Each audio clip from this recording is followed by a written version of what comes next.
the landscape mode really accommodates that. Let's see it as a shape.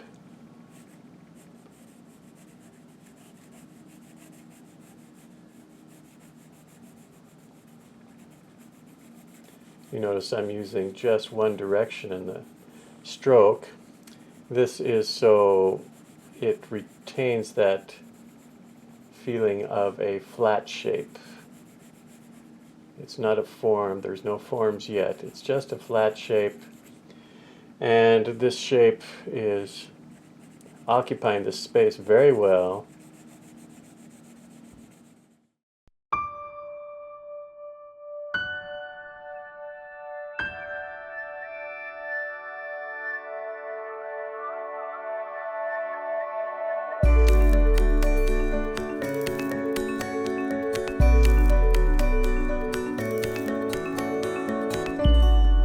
So we have gradation going from dark to light. So that takes some convincing. I have to convince myself. And the shadow even continues into here.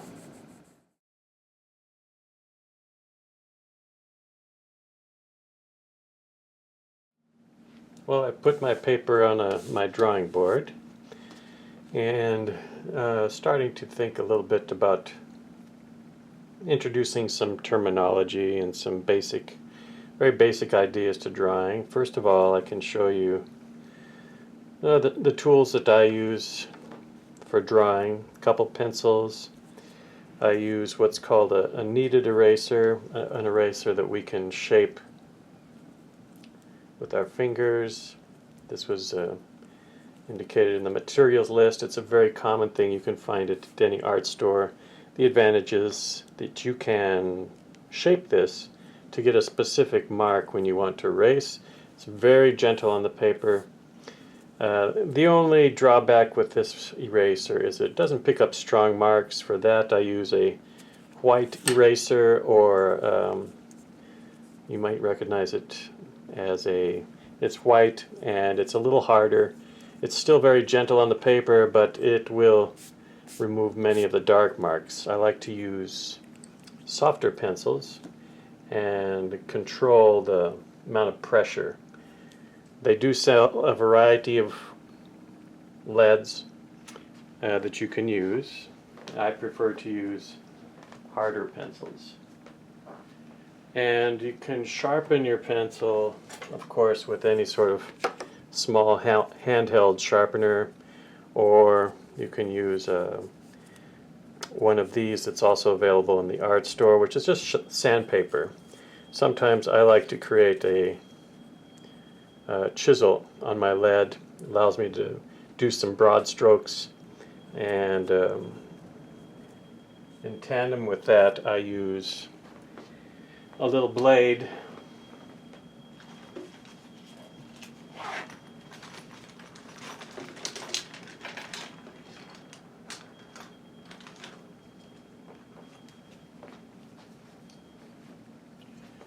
This blade is just an X-Acto blade that helps me to shave off some of the wood and reach the graphite of the pencil. And then I can make a point or a chisel, whatever I want. So those are things that I use regularly. This paper is, what size is this? I don't know. I think it's 14 by 17. Strathmore, you notice it has a little bit of a warmth to it, a warm color to it. That's something that I like.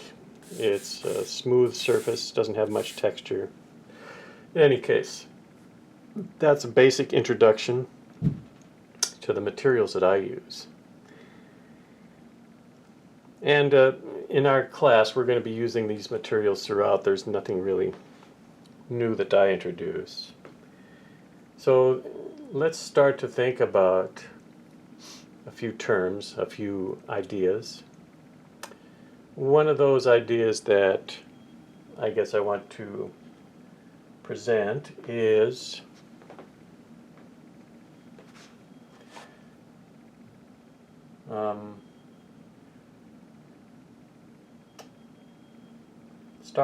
Let's start to think about shape.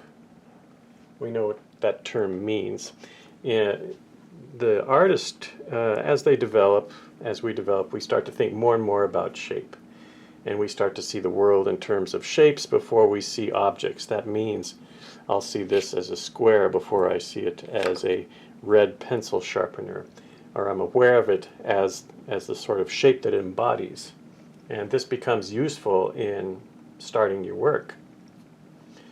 There are simple shapes and complex shapes, and basically when I'm talking about shape, I'm referring to a two-dimensional representation. So, for example, here's a very loose square, circle, loosely drawn circle. Let's fill it in.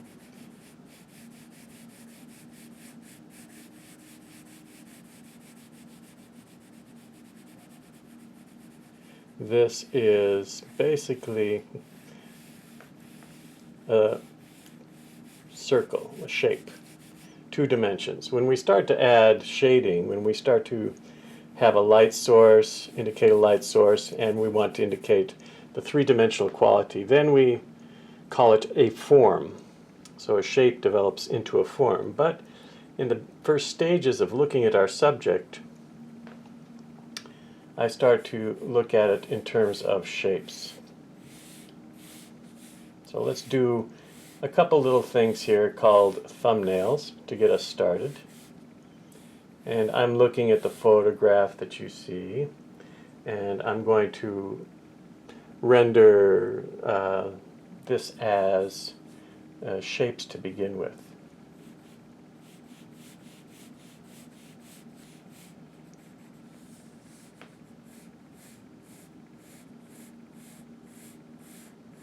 I know this is very small, that's why we call it a thumbnail. It's not really going to give us a lot of specific information, but it does communicate sort of the basic layout of our shapes. And as you do more and more composing, as you become the composer, you'll find this little step to be very helpful, because it gives you an immediate awareness of how the shapes divide the space in our picture plane. The picture plane is really our window to the world. It's what the artist is showing to the world.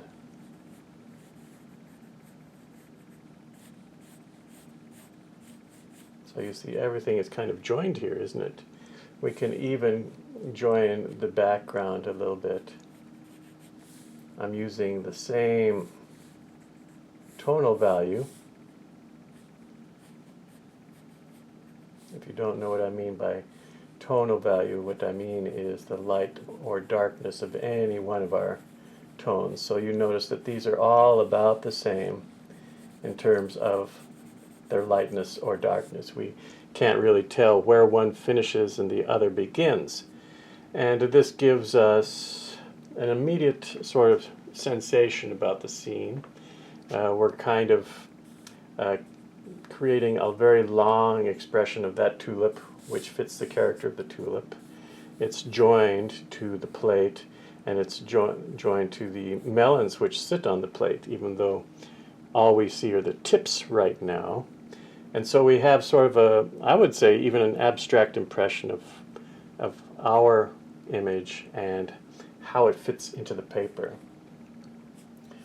I should have started, or I can mention now, that the shape of the paper plays a very important role.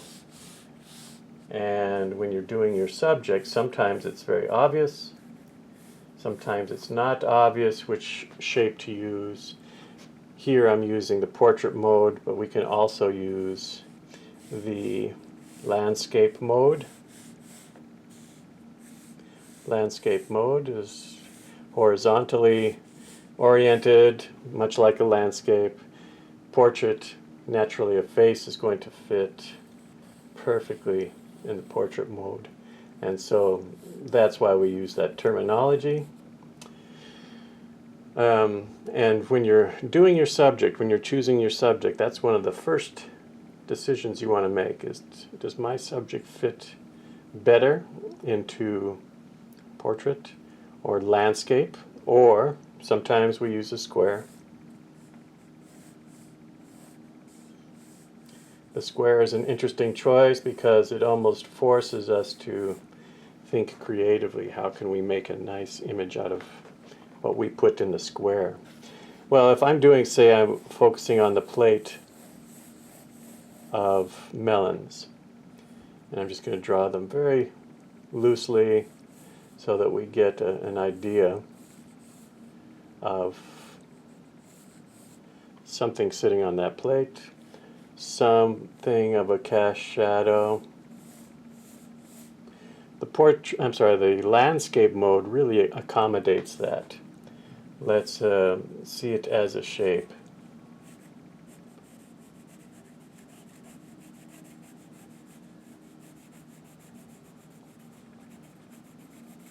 You notice I'm using just one direction in the stroke. This is so it retains that feeling of a flat shape. It's not a form, there's no forms yet, it's just a flat shape. And this shape is occupying this space very well. So this indicates to me it would be wise to choose this landscape format. And what we have as a result is we have a positive shape, and we have the surrounding shapes, which we call negative shapes. I'm starting to think of even joining some of the folds in the cloth, and you notice already it's becoming more and more interesting. Or we could even show the bottom of our vase, and look at how that shape gains interest immediately. So, silhouette is maybe another way to think of this, a flat shape, an abstract quality, negative shapes resulting. If we start to look at the world in this fashion and see our subject more as flat shapes in the beginning, it becomes a little easier to place them into our rectangle.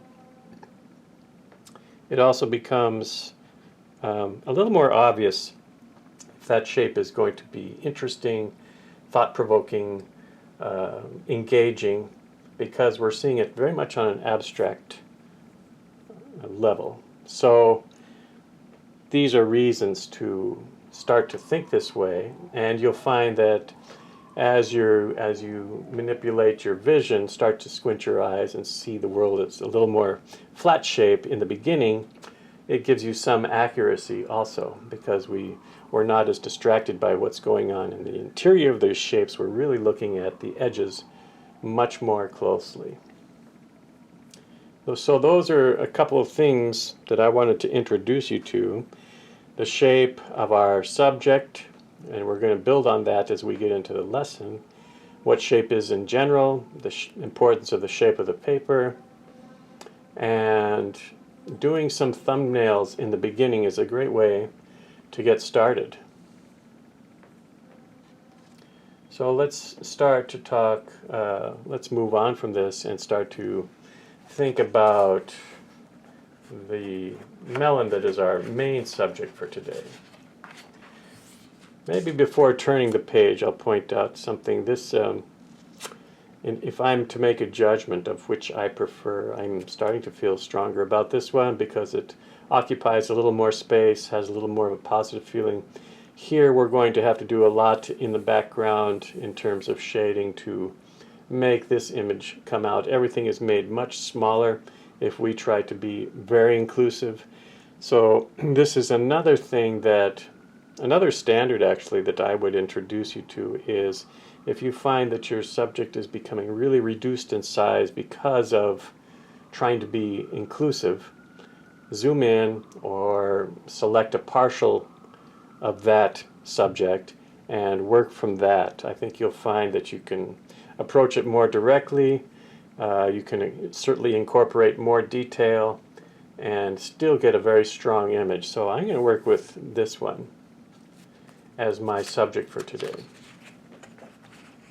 And so you see the value of doing the thumbnail right away. But our subject is showing segments of that circle. Let's look at one segment as we might see it in front of us.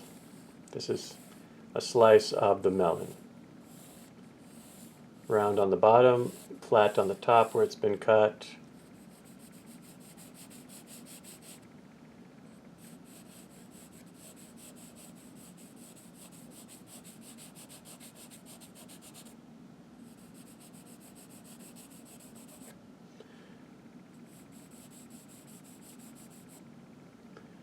Okay, and so this explains our relationship to the melon. Let's look at the melon with some foreshortening.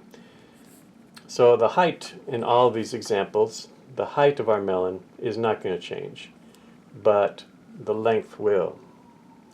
So let's make it a little shorter and a little bit of an angle. Same height.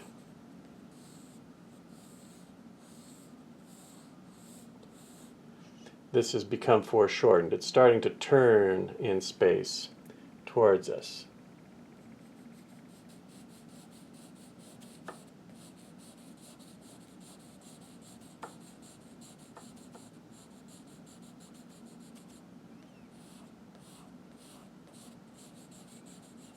So what else do we see? We start to see a bit of the rind.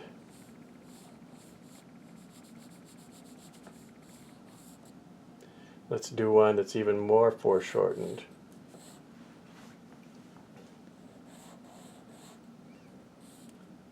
Same height. See much more of the rind now.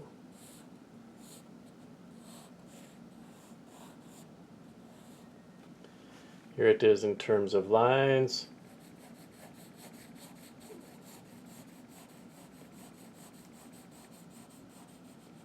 Here it is in terms of shapes.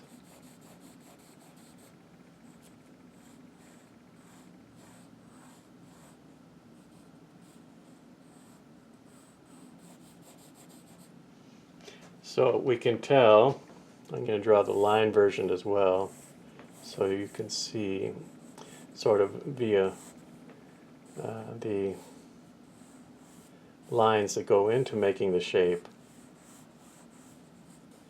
how that foreshortening gives us a very different view, very different feeling of our position in relation to the subject.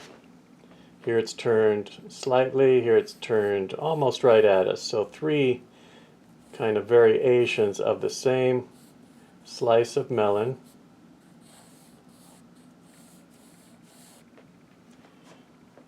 With foreshortening applied.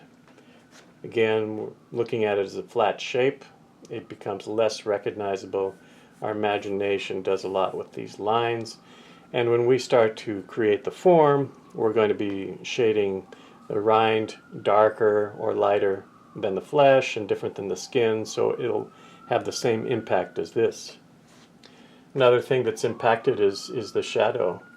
So the shadow might be just a reflection of our sliced fruit, sliced melon.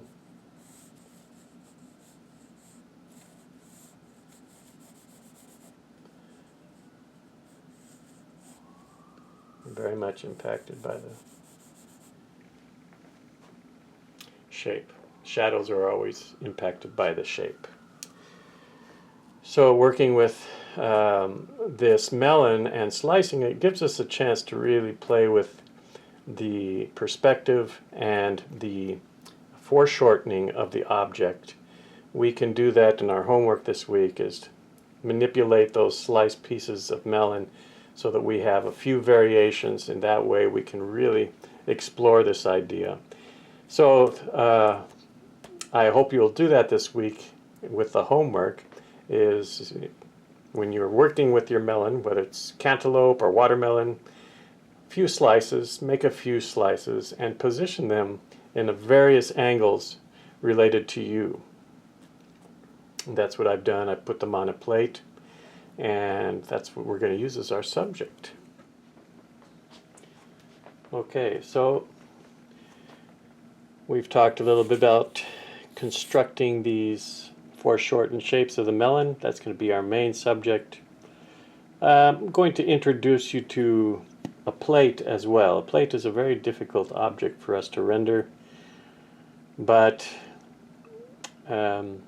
we can master it just like we can master anything with immersion by doing it again and again.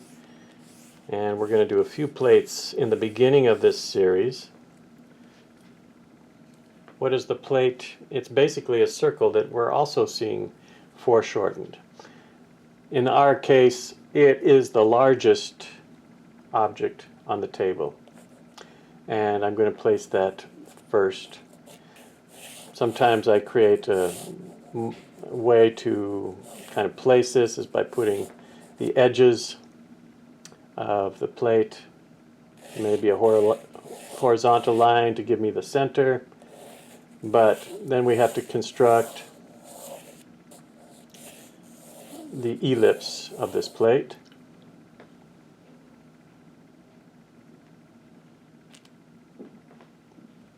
This will be okay.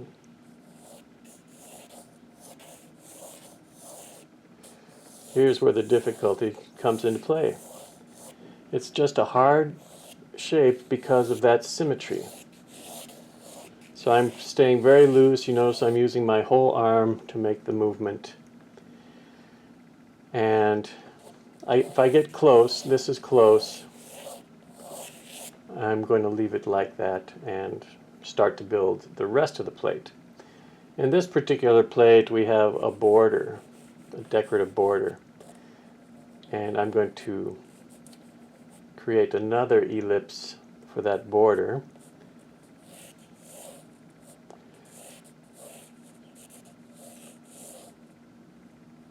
A lot of this border is unseen.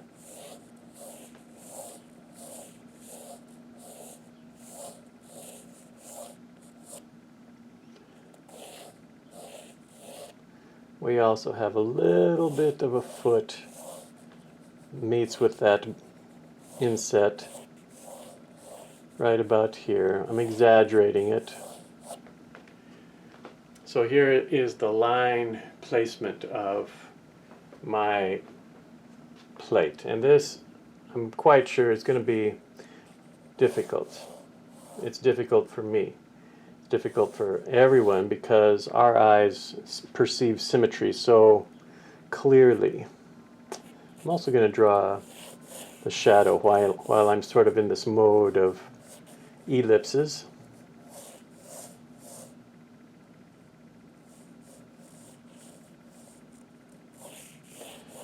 And you notice that I placed that little rise in the fabric. So that's something that really intrigued me. And in addition to the ellipse, we have just the tip of a melon kind of running off the edge there. So that creates a feeling of interest to me also. All these things are sort of connected, so we want to feel that connection.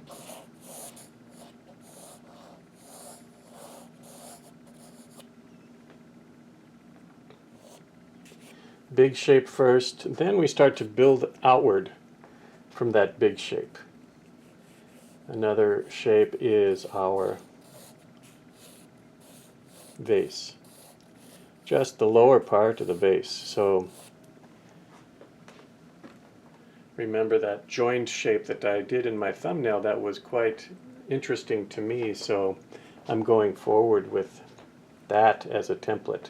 A lot of white space around, that's absolutely fine.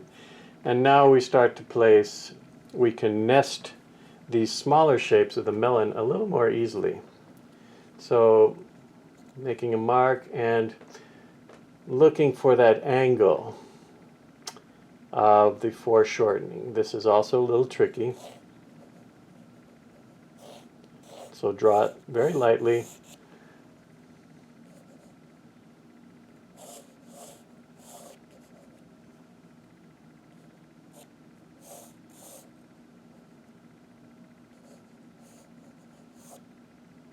it goes right down to that edge of the plate. We can measure for this next one, which is much longer. I'm about to here. I'm starting with a straight line, even though I know it's going to be jagged, because I want to get the angle. Angle. Angle. You can see this in terms of angles, and sometimes you get a little easier job of it if you can place those angles correctly. Okay, and then the third inset, slightly from this melon, meeting point about here, finishing just a little outside of this line. So we do a lot of measuring in the beginning.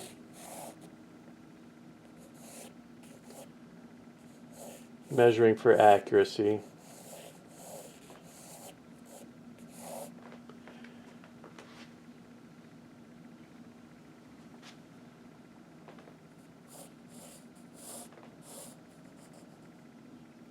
And the more you do this, the better you become at it. It becomes more natural and faster, easier.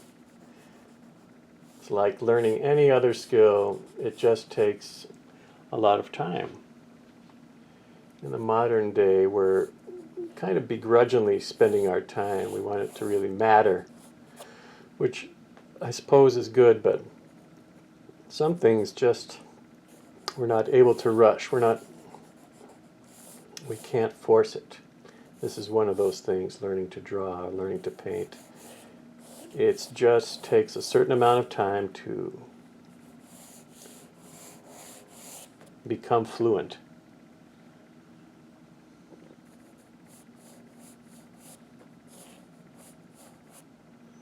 But you should know also that it doesn't take talent. I think talent is a really overrated idea. All it takes is perseverance. In fact, I would call perseverance the artist's strongest talent. Well, okay, during my lecture, my talk, my ramble, you can see that we've made a lot of progress in showing us the lines, the edges, the contours of our subject. Melons on a plate. And we have a pretty good start. This is giving me a comfortable feeling, and I can certainly see inaccuracies because my eyes are just, our eyes, human vision is just that good. We can see inaccuracy very clearly, especially when it comes to symmetry. But experience tells me that this is good enough. Or maybe laziness tells me that this is good enough. In any case, for our few hours together, we need to move forward. And I also know from experience that once you go down the road of adjusting, it can really take a lot of time and essentially lead nowhere. Okay. Good. Next is we start to build up the shapes, lights and darks of our subject. We don't need these lines anymore. We can erase lines that we don't need so that we can start to see our subject more as three-dimensional shapes and start to render it that way.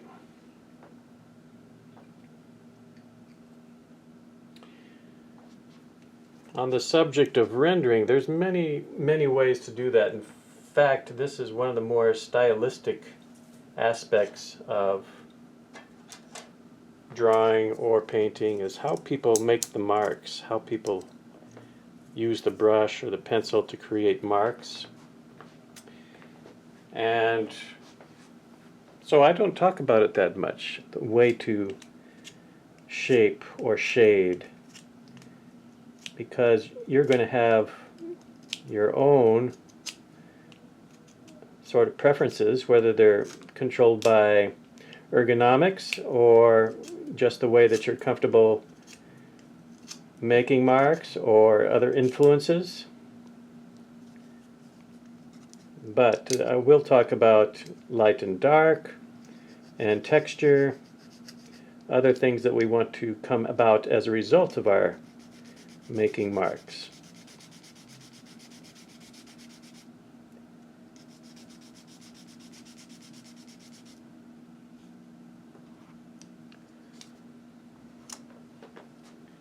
So I'm going to start by understanding that this is going to be largely white, largely untouched. And I'm going to start with the fruit of my subject. And one thing that helps me is to think about the angle of the fruit and making my marks kind of follow that angle.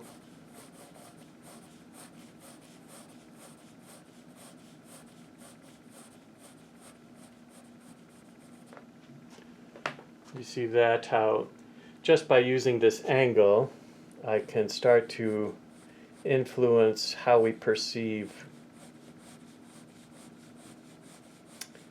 the surface. It also reinforces in my own brain this angle. I noticed that the melon gets a little darker towards the front. So I'm going to add that while I'm here. Same stroke, same angle.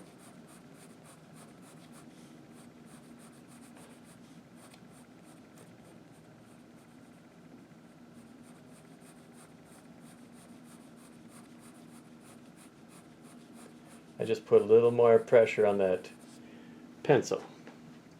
And what you see here is what we call a graded application, where it changes its tonality, darker, lighter, darker again, as it moves across the plane of this cantaloupe, muskmelon.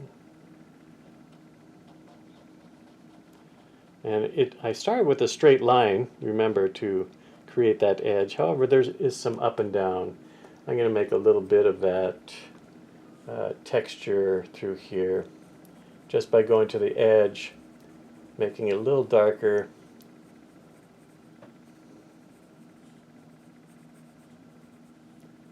Here and there where it dips and rises,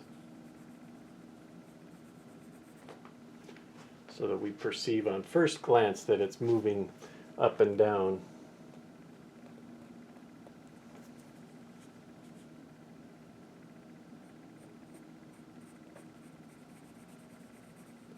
And later, as we finish this piece, I'll be adding the feeling of seeds to that.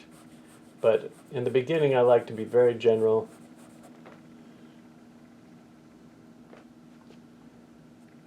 Let's do that with some others. Now let's compare the darkness.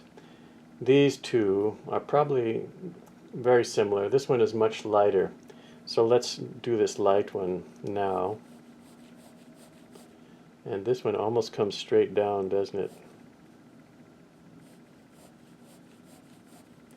Much lighter means less pressure on the pencil.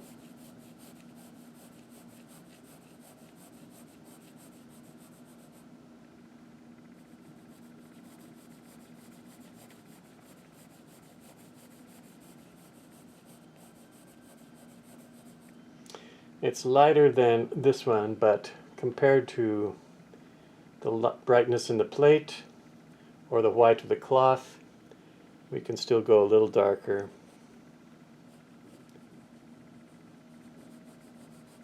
So already I'm getting into a subject of tonal values, lights and darks. Well, it's impossible to do a drawing without some thought of that. dark, light. I think this is close enough for our beginning, and we'll start to give a little idea of the texture through here.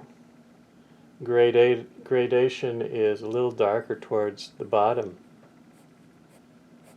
So I'll start at the bottom where my rind is and start to build up some of that gradation. Gradation, you remember, is moving from light to dark.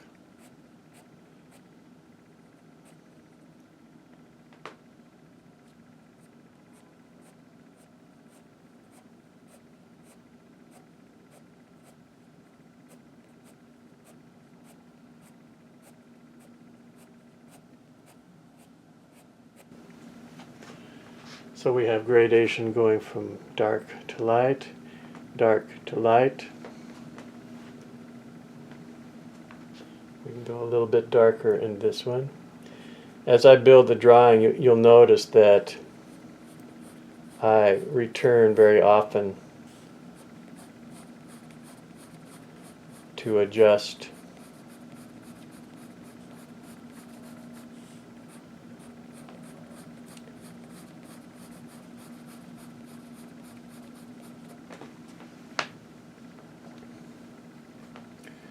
Okay, let's do the one behind. And this is quite a bit, this is more in line with this darkness.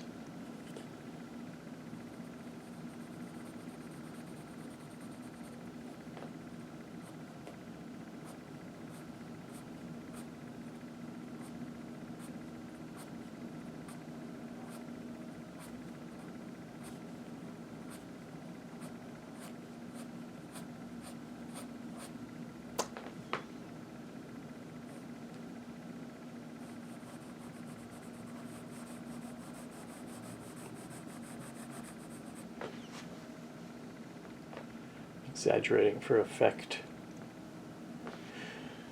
Okay, let's go to this one. Same idea.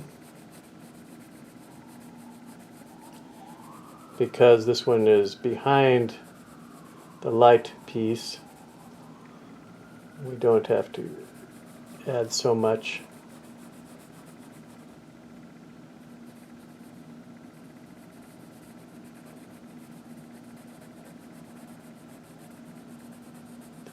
And I am leaving some white of the paper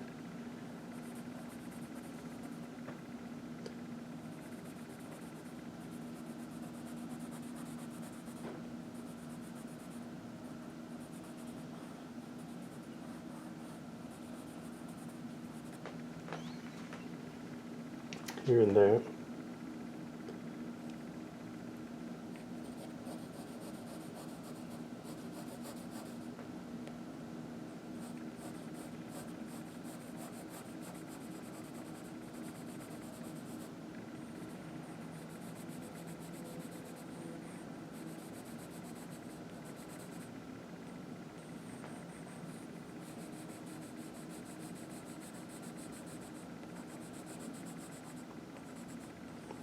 But still pretty much rendering these as flat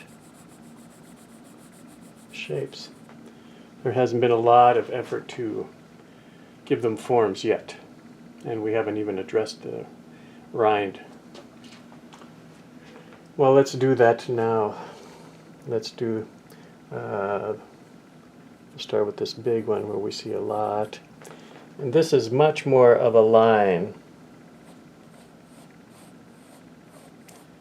than a shape.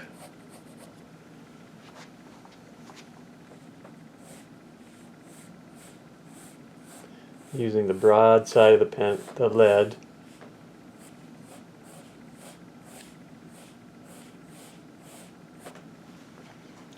to capture that. And yes, I am pressing harder.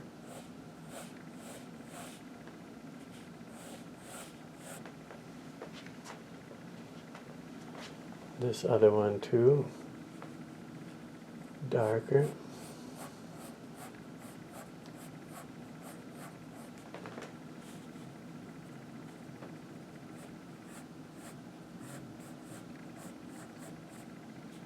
see just a little bit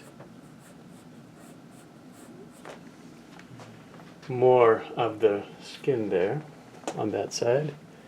Come here and we add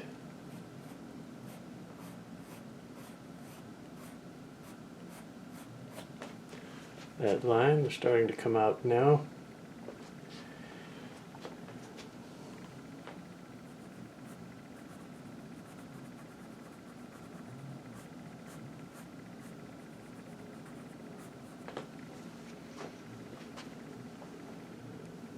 And let's add the rind to this one as well.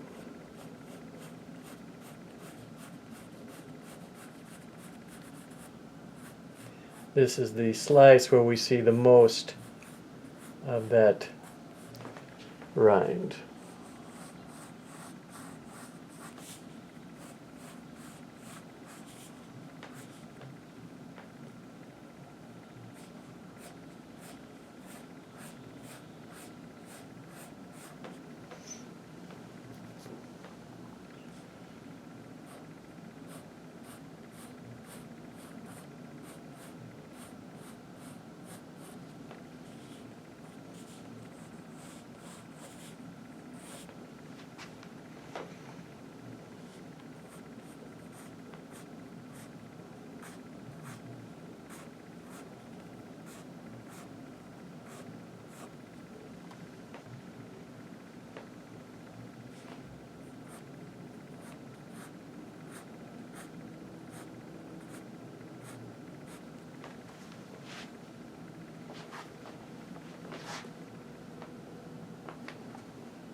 So far, so good.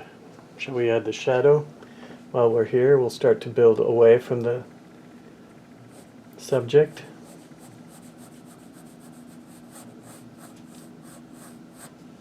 Starting just in front of that lip. Here we have another interesting shape.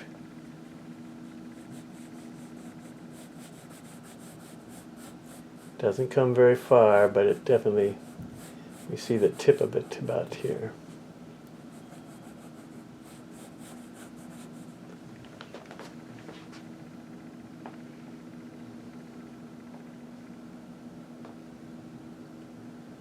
One thing that I'm noticing is the white edge of this fruit as it comes in front of this piece. That's an important white edge. We can regain that easily enough with the kneaded eraser.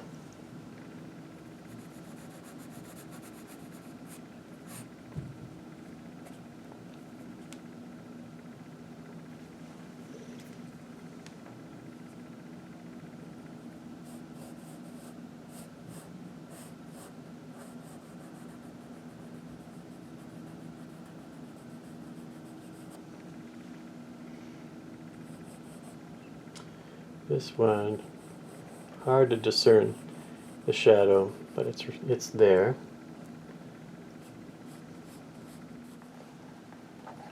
Action. Action. Let's go. Okay.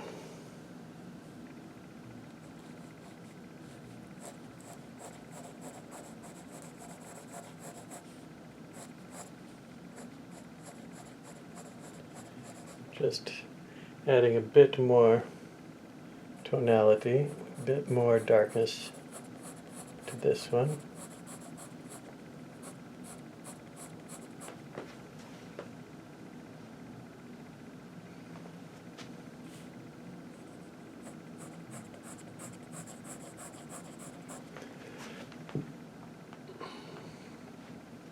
So we can feel it's a little more against the light.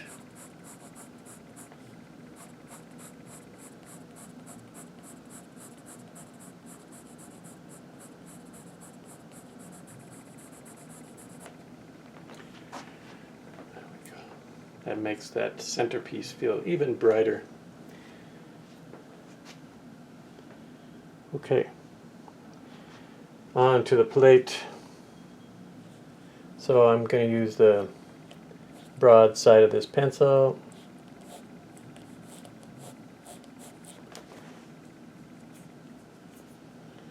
To create the edge of my plate.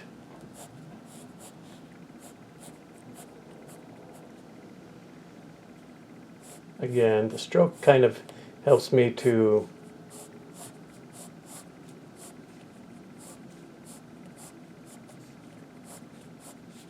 illustrate that turning aspect or rising aspect to the plate's edge. Now it's very rough, and you can kind of see how that varying the angle plays a little bit of a role.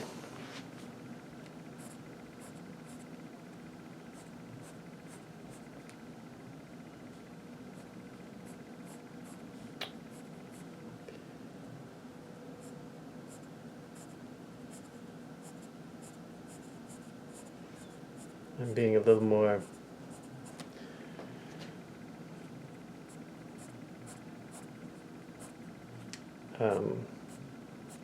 determined than I usually do, so that you can see the effect of changing the angle of the mark a little bit.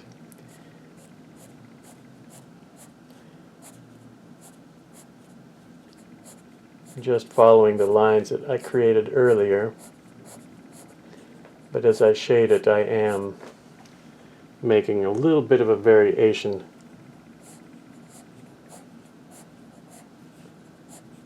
using the broad side of the pencil.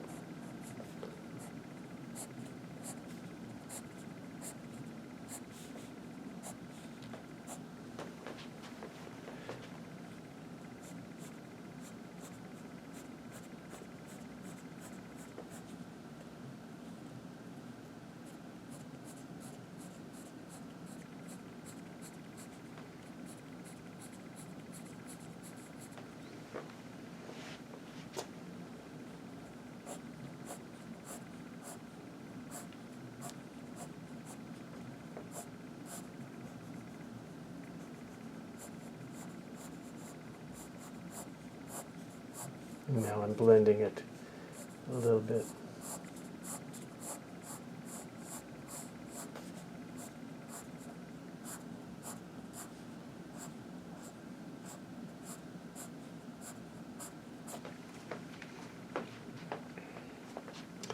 I am careful about leaving that white, a little bit of white through here.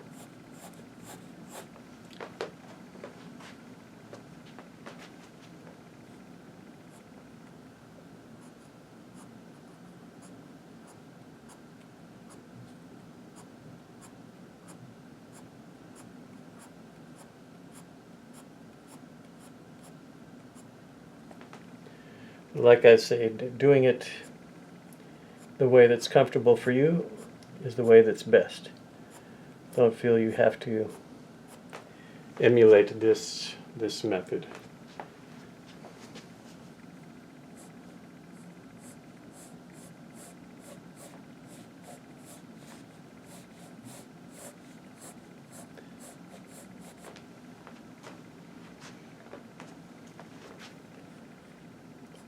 If your lines underneath are good, then your shading will look good too. But it takes some doing. It takes some time to kind of build this up. You can tell because I have to return again and again and place more graphite. So working with pencil is much more time consuming. That's why I like watercolor. Not as time consuming.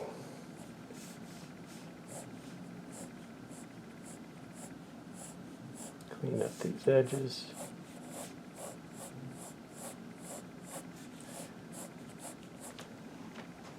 Still, we can go darker, can't we?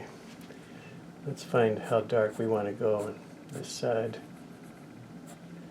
And this is probably an instance when using a soft pencil. I'm using a 8B in this case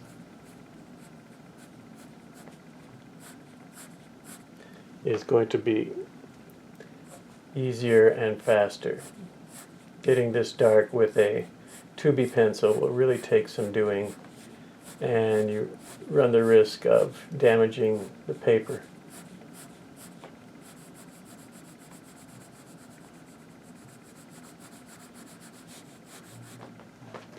I think this is about the finish that we want on the plate.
Well, that's looking pretty good. Let's return to get some stronger darks through here. In the shadow, this is probably going to be the strongest dark on the drawing. It's right where that melon meets the plate.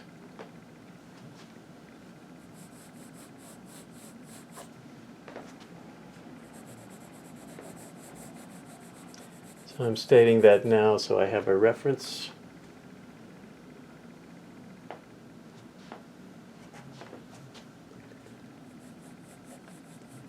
Declaring my strongest value. Usually we wait a little while until we're really feeling good about the drawing to put in that real strong value, because it's hard to remove it or adjust it.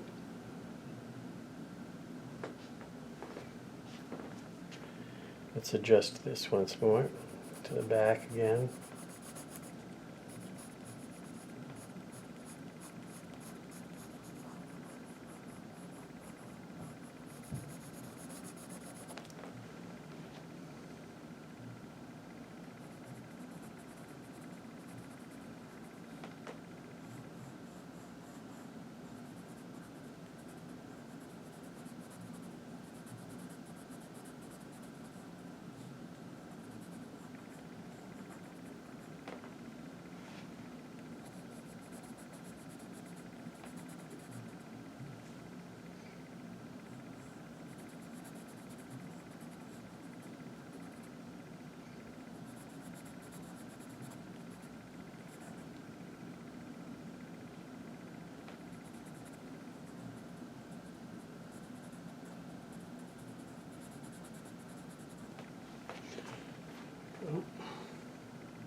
Okay, let's move.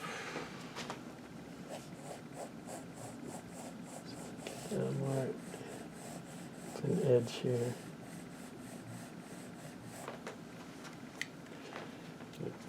Remove a little bit of that.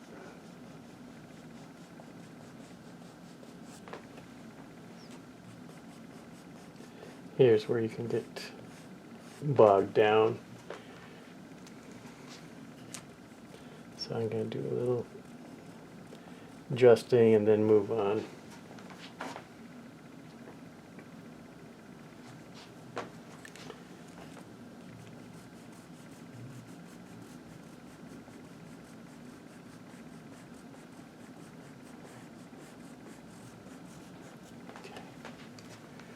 Close enough. Let's do the shadow of our plate.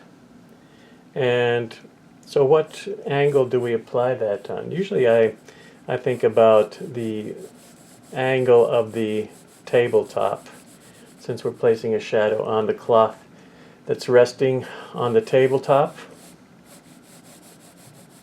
So tabletop, if I draw a line on it, is roughly going in this angle. So that's my justification, reason, leaving just a little white here in the front to come forward.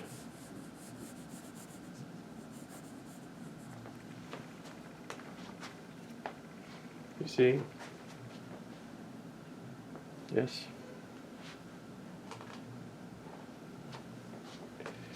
Let's continue that.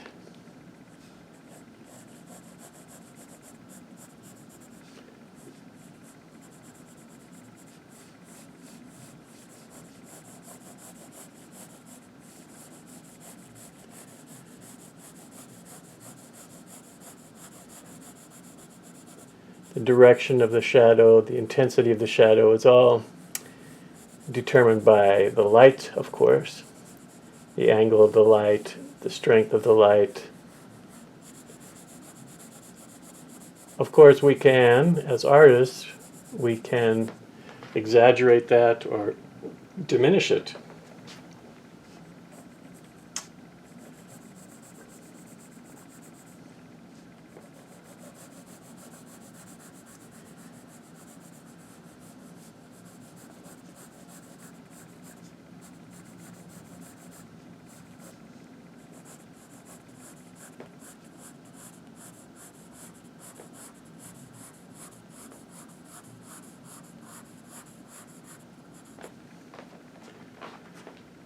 Another interesting shape. And this shape gets quite a bit darker through the front, closer to the plate, and softens as it moves outward. So let's add that now as well. I'm following the same stroke. You could do a technique whereby we go in the opposite direction, and that's called a crosshatch. But I'm going to stay with this direction for the moment.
That's a nice shadow, interesting shadow. Really plays on the lights and darks. We can carry it a little closer to the plate.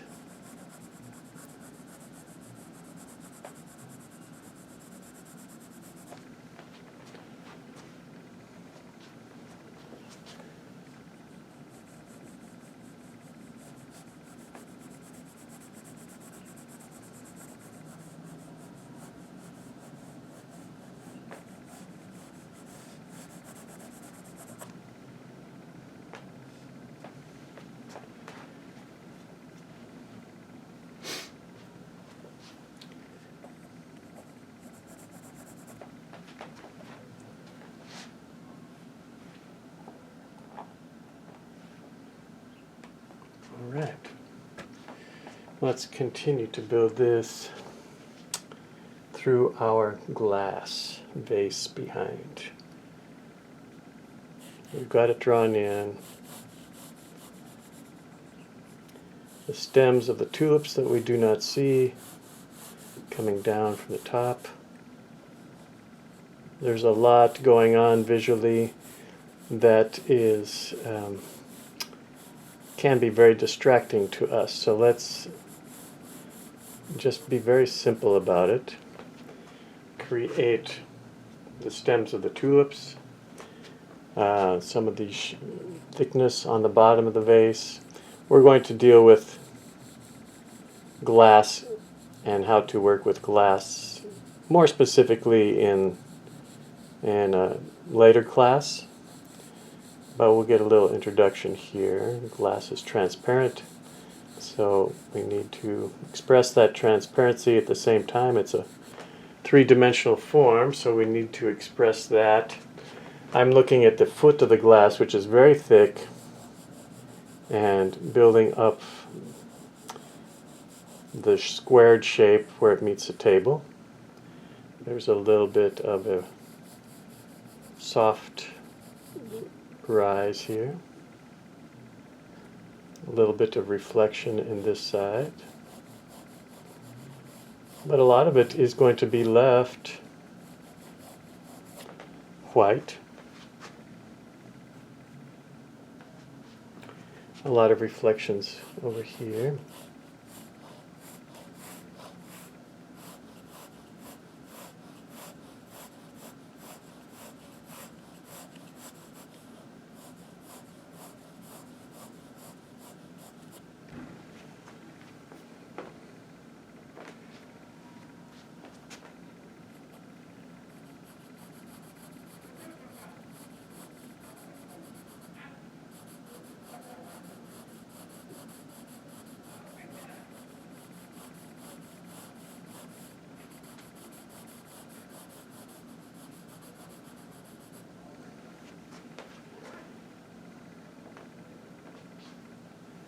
So we're moving from our subject outward very gradually. Now we're kind of reaching the very edges of our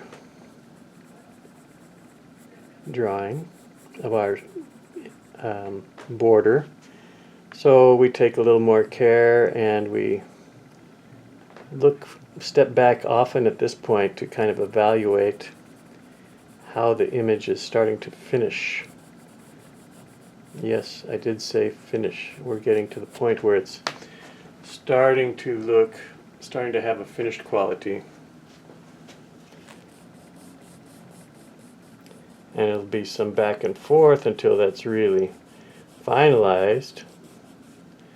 But in fact, I even reserve finishing my work for a day or two so I can have a little breather and see it in a very fresh manner before adding the finishing details, adjusting, correcting.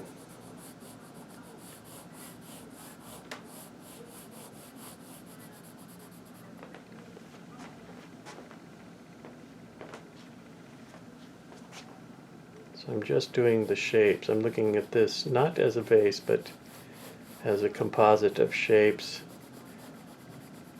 My imagination is starting to engage, which is good because I can add things that might not be visible.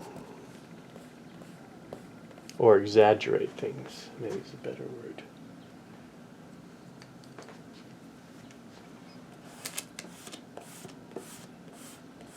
Ooh, quite dirty. Quite dirty. This will probably happen to you. How to avoid it? I've been asked that question so many times, but you can place a piece of paper between you and the drawing.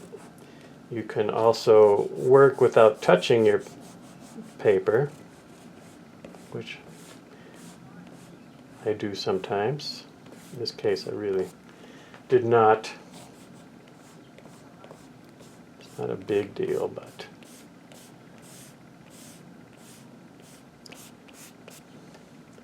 this is the type of work that the kneaded eraser will easily do for you. Clean up these edges. Clean up any smudges that you have. Let's finish off our fold here. We're going to be dealing with folds a little more in this class.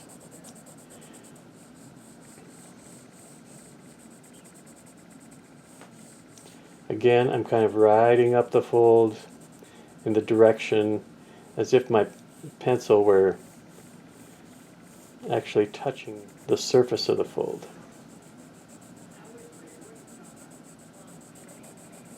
So that takes some convincing. I have to convince myself. And the shadow even continues into here.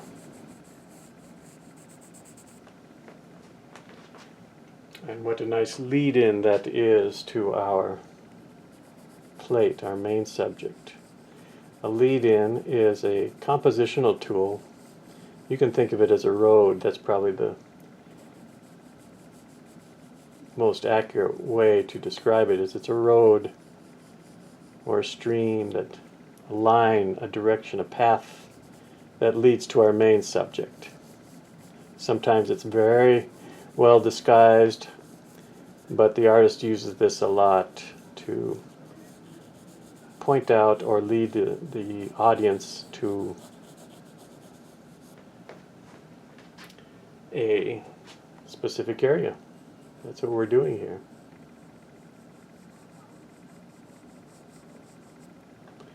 You don't want it to be too obvious. You want it to feel natural, as though it's supposed to be here and not really doing anything else except just being a fold. But visually, it does lead us into the drawing.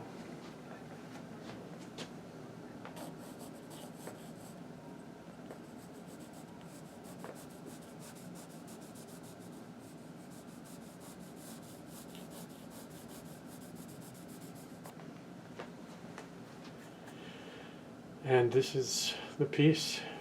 I'm going to leave it in this stage. Return to add some polish here and there. I might do something in the background. I don't like the photograph because it's a little too dark and a little too much of a hard line. But I can imagine adding some sort of soft movement to the background.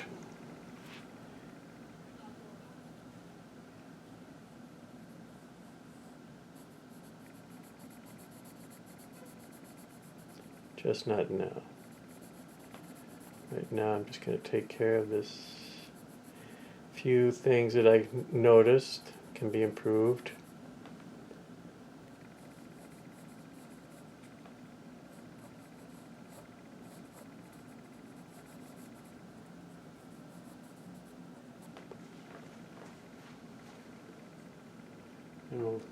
Oh, I mentioned I was going to do some of the seeds.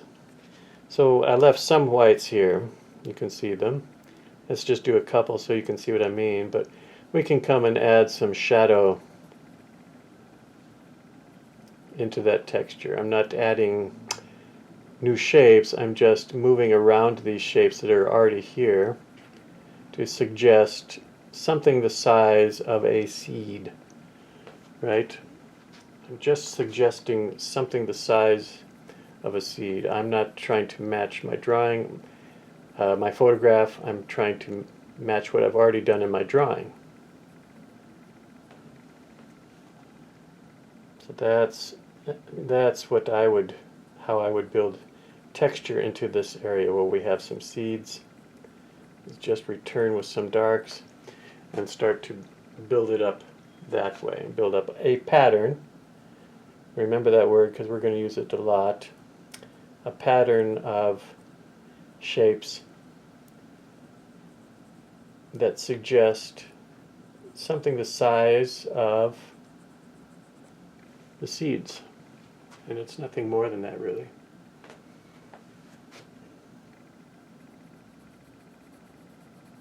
And this pattern was already created by the shading that I did early on. Again, I wasn't trying to replicate exactly the seeds that I saw, but more like the ups and downs and slight tonal variation.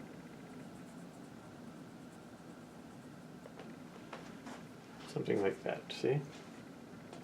Okay, good. Let's stop.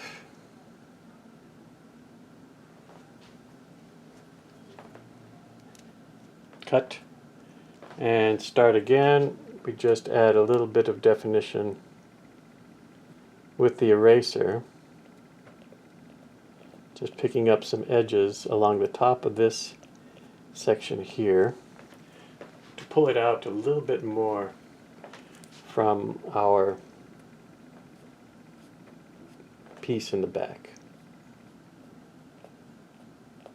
Right? This is the exaggerated part, but now we can add just a light shading on top of that, leaving just a little bit of white edge. Something like that.